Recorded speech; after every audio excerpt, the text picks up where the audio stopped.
द्वितीय वर्ष चित्रकला के प्यारे विद्यार्थियों, मैं डॉक्टर वंदना जोशी, सहायक आचार्य चित्रकला, आज आपको तृतीय इकाई में कंपनी शैली के बारे में कुछ बता रही हूँ। पटना शैली के बारे में हम पढ़ चुके हैं। पुनरुत्थान के काल किसे कहते हैं ये हम जान चुके हैं। अब कंपनी स्कूल या कंपनी शैली क्या है? बच्चों, आपने ईस्ट इंडिया कंपनी का नाम तो सुना ही होगा। ईस्ट इंडिया कंपनी के आगमन के साथ ही भारतीय कला में परिवर्तन आया। भारत विदेशी सत्ता का गुलाम हो गया। 1826 ईस्वी से इंग्लैंड के चित्रकार प्रमुख रूप से थॉमस डैनियल व टिली कैटिल भारत की यात्रा करते रहे और उन्होंने भारतीय विषयों का चित्रण अंग्रेजी शैली में किया, जिसका प्रभाव भारतीय कलाकारों पर भी पड़ा। कंपनी व अंग्रेजी शासन के सहयोग में पली कला कंपनी शैली कहलाई। समझ में आई? कंपनी ईस्ट इंडिया कंपनी जो थी, उस कंपनी के सहयोग से उन अंग्रेजों के शासनकाल में उनके सहयोग से जिस शैली का विकास हुआ वो कंपनी शैली कहलाई। इसे पटना शैली के नाम से भी जाना जाता है।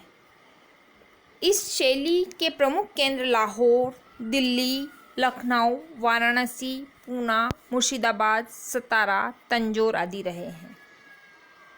पटना के चित्रकारों ने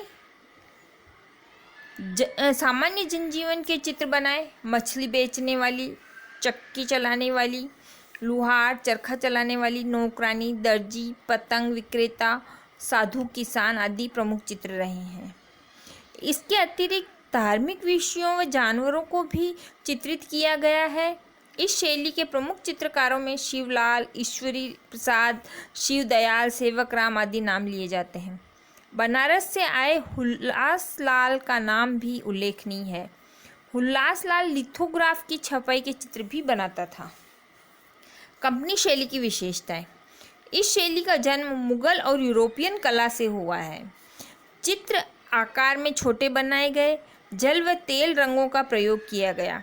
चित्रों का विषय प्रायः सामान्य जनजीवन, धार्मिक कथा, देवी देवता, नृत्य, गान व कामुक दृश्य रहे हैं। 1.5 चश्म चेहरे बनाए गए हैं। रेखाएं बारीक बनाई गई हैं। छाया प्रकाश का प्रयोग चित्रकार ने किया है। व्यापारिक स्तर के चित्र भी इस शैली में बने हैं। ये अपने कंपनी शैली के बारे में जाने। आगे है कालीघाट चित्र शैली। ये मिलती जुलती शैलियाँ हैं। स्थान विशेष पर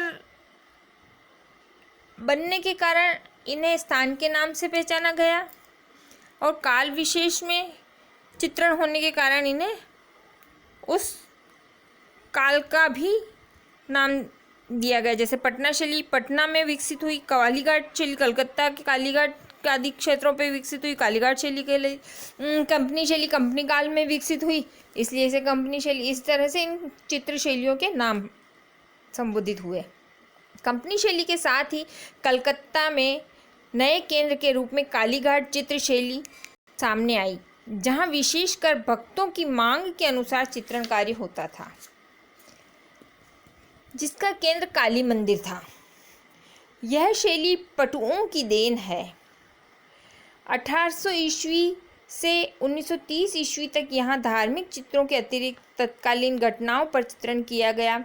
राम, कृष्ण, शिव, महाभारत, काली, शक्ति आदि के अतिरिक्त बंगाली बाबुओं के नाच गाने का आनंद लेते हुए दृश्य भी चित्रित हुए हैं।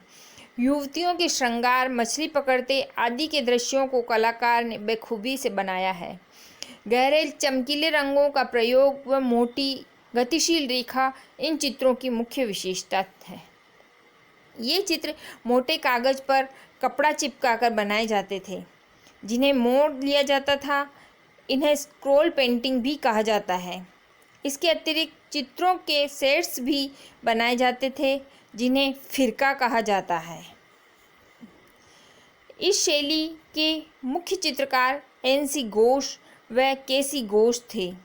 ये दोनों भाई थे। इनके अतिरिक्त नीलमणि दास, बलराम दास, गोपाल दास, पाल बैरागी भी उल्लेखनीय चित्रकार थे।